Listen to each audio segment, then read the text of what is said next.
Juzi, Your Excellency, maaskari wameanza kujitokeza, wanaenda wanaandika affidavit, wanasema walilazimishwa kutuwekea makesi ya uongo. Simulisikia? Alifika pale kotini akasema, mimi niliagizwa na DCI nisukume huyu Rigathi Gachagua, hana makosa, lakini lazima nihakikishe ameshikwa Friday, alale siku 3 mpaka wachana na William Ruto.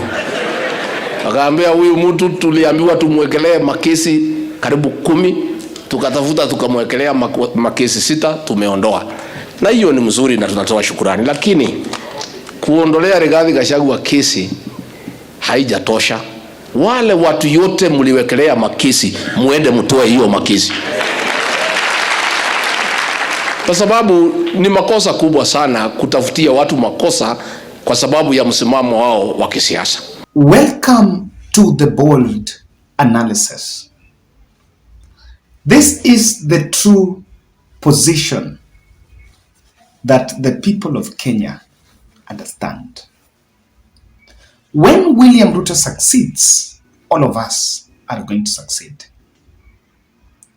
When he gets everything right, all of us will be happy.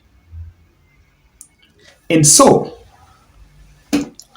no one is spelling a doom on President William Ruto. In fact, everyone wants the best, so that our villages back home, our mothers back home, our parents in those villages also feel government.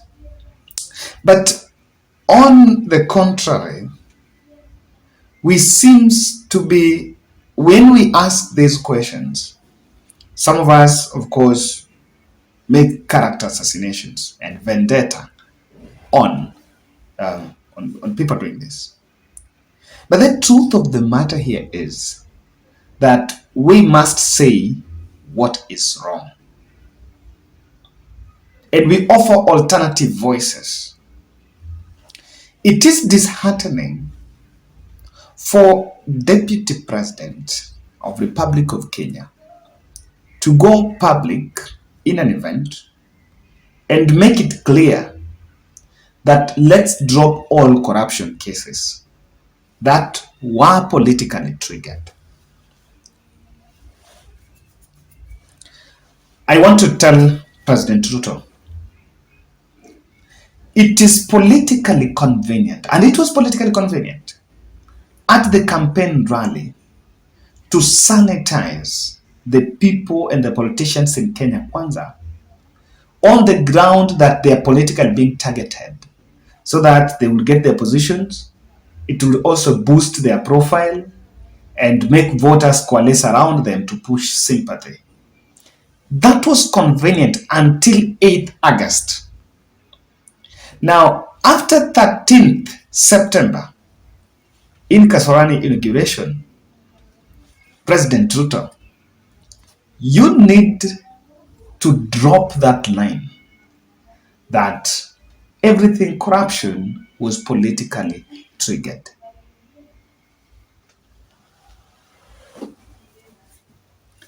It is time you drop that line, because that one sentence is the tragedy that will bring government down.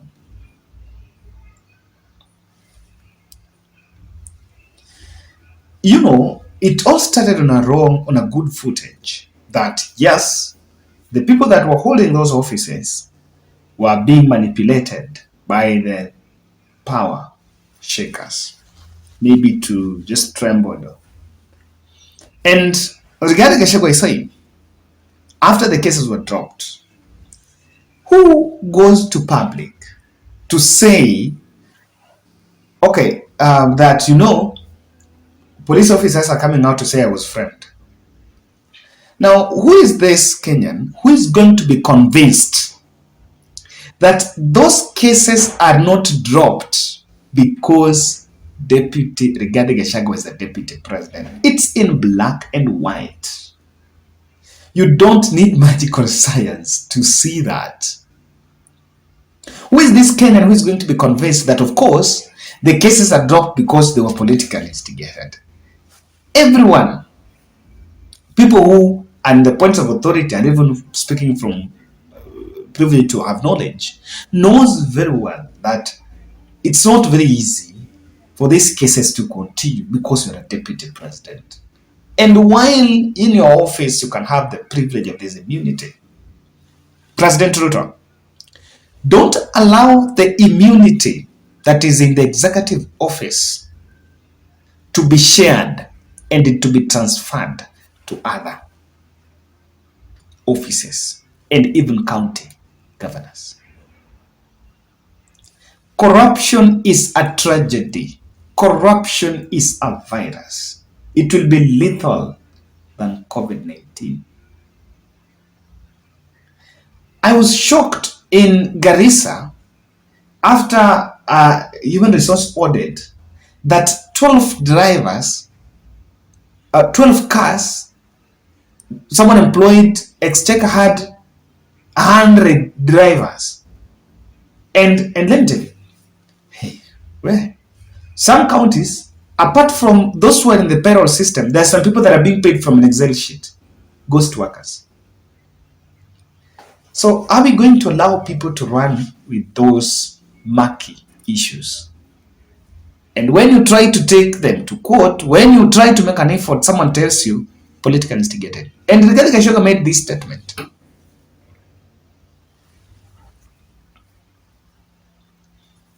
I don't get it.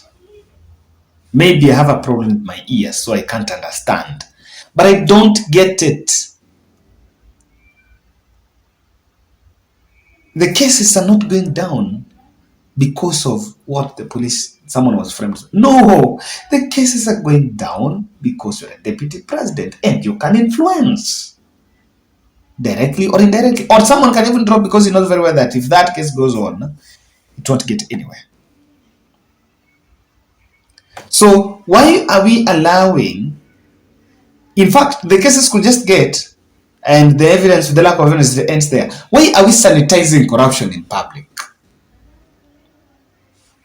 My feeling was that now that we have a new DCI, President Ruto would have then said, okay, these cases could have been politically triggered, but why don't you investigate afresh?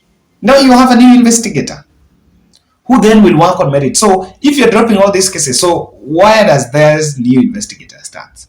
What you would have done with the competent DCI in office, you would then just start, look here, we are auditing all these cases and start investigation afresh, because DPP have been saying that the cases were not well investigated and there was no evidence. So why don't you start it afresh so that even if these cases will be dropped, Hukombele want, but this is 2 months and you are dropping multi-billion cases. Who trumped up charges worth billions? Even if you are to charge people sometimes such charges, there must be a convincing percentage of misappropriation. And I once said, Ruto is going after, he's setting a wrong precedence. I want to speak, just look at 4 reasons why corruption will bring Kenya Kwanza down. It can. Not where a situation where you cannot, but a situation where you are not going to, you're just stagnating. Do you know that one of the biggest challenge on the wage bill is ghost workers? We are borrowing and almost 50% of that money goes to the current expenditure, paying people's salaries. But then here is a situation where you're paying people who are not working. You're paying some people who are dead. You're paying girlfriends and boyfriends of governors and MCAs and MPs. And here, you are dropping the war on corruption. How are we going to solve wage bill? Because my position here is, you will most likely recycle cartels in the public sector. And these are cartels whose their only business in the public sector is not service to the government, but their only business is corruption. That is the business they understand. They buy and sell corruption. So, when you recycle cartels in the public sector, they'll most likely siphon the funds that you are borrowing from IMF and World Bank. They'll go after every tender in county government and so and where, and balloon all this. After being cleared, the proceeds, these cartels, after you clear them, because you said they were politically instigated, the proceeds will be used for lobbies in the county government. And that's how they will get to the public sector. When they get to the public sector, the language they understand, what they understand best is corruption. Now, when you allow these cases to hang, these people will be out. When you now people who are this corruption, you'll be out for 3 years. And in fact, you drag those cases, but you make sure these people are charged to the end. So that by the time Badu and Arandara continue, you are employing the new faces and you're working with the new people. But with dropping these cases, you are sanitizing them, recycling them back in the public sector. And the biggest service provider to the people of Kenya's government, not the private sector. Look at how there is a lot of influx, or there is a lot of lobby. People are leaving private sector for public sector. Why do you think people are going to government? Apart from the issues of pension, apart from the fact that it's pensionable, and of course there's some element of job security. There are people that are there because they know that's where there is money. It's very easy kuibia, ni ngumu sana kuibia NGO kama wewe si director hapa pale. It's very difficult to have a corruption at WHO. It's very difficult.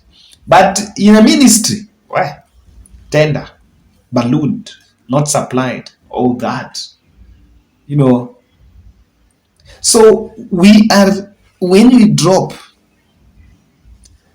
the people, service delivery is going to be affected, because some of these people, they either not deliver what they promised, or they don't even have it. Their work is corruption. Ya kazi yao ni kuiba.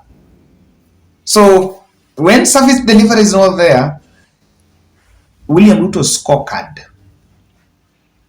will be dented. It will be torn. It will not be there. Because the people you entrusted to work with only went there. And without service delivery, government is providing a lot of services.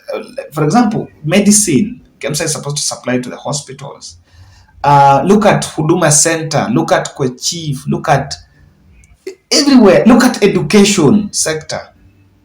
Government is the biggest service provider to the people of Kenya, and it's by their right. So with that, you're getting something wrong. The dangerous narrative, and that is why, that's what irritated me, that our judicial system is very porous. But here is another window you're giving them, that one angle of looking at how cases are being decided is whether was it politically instigated or not. I didn't listen to a judge who was dropping Gachagwa's case, and I kept on wondering, was this a judge ama who he was even giving advice that somehow I think I'll get that claim at one point. So it doesn't work. Simply, it's not adding up. So with our judicial system very porous, they will find ways of then dropping every case, even serious cases, on the grounds that, that was politically instigated. Someone will go to court and say, mimi hii yangu, unaona hata hii yangu. Wenye ni cross to even nikaenda huko kwa Ruto, walianza kunifukuza. Na haikuwa na kitu. Then the same person, after the case is dropped in the head court, will rush to State House and tell Ruto that, oh my goodness, my case has been dropped because, there was a problem, when the public is now asking questions. So we are simply not getting it right. The new faces in the public service taking comfort in political immunity. We are giving them immunity from prosecution, the altar of politics. I can always tell, I've always said this, that Ruto is in a very delicate situation. He's out there to impress everyone around him because he needs a second term. You will rarely see someone who has committed a corruption offense, maybe somewhere within government, people going after him. In fact, the CIA, have been told, Gachagua once said that kaeni huko Kiambu Road, mtu don't go to people's offices. Then someone was making a joke. Walienda kaka Kiambu Road, polisi wezi wakajua nowadays we have to go out and raid. So we are giving people already in the new faces in the public service some comfort, some immunity.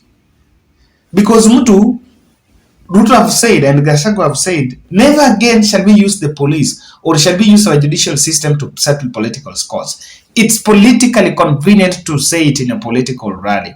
But what is it, that kind of perception or that kind of understanding is getting entrenched in the public sector. So someone will commit a very illicit act or swindle funds, and when you try to take him to court, he says, now you guys said you will not use judicial system to settle political scores. The same person will come out and say, I'm being targeted politically. Then he says that it will then come back to government. So you see, I want to insist on this one to William Ruto and Kenya Kwanza. I wish this video can get to them. That drop that line of political. Let cases be executed to the end. With that line, you're making the political rally. It's getting entrenched in the public sector, in the judicial system, and people will navigate their ways using that. And it will once get back to Gachagua, then like, wewe nilikwambia hii mambo ya kutafuta watu sababu pesa haiko. And we're not going to fight corruption. If you don't fight corruption, that will be the end of everything. That's why I said that when we make these statements, we're not making them because, okay, we don't want, no one doesn't want William Ruto. He's a president to all of us. And when Kenya succeeds, even us will succeed. We have our investments here. We also want peace. We have our family staying here. We also want them to be at peace and want the best for everyone. And that's why I'm one person who never appreciates the narrative that Mount Kenya is suffering because they voted William Ruto. No! The whole country will suffer if William Ruto fails, whether you voted or not. So let's not say Mount Kenya are suffering. Oh, they voted. No. It's to say Uhuru na Raila. No. Everyone is going through the problem, whether you voted Ruto or not. That's my point.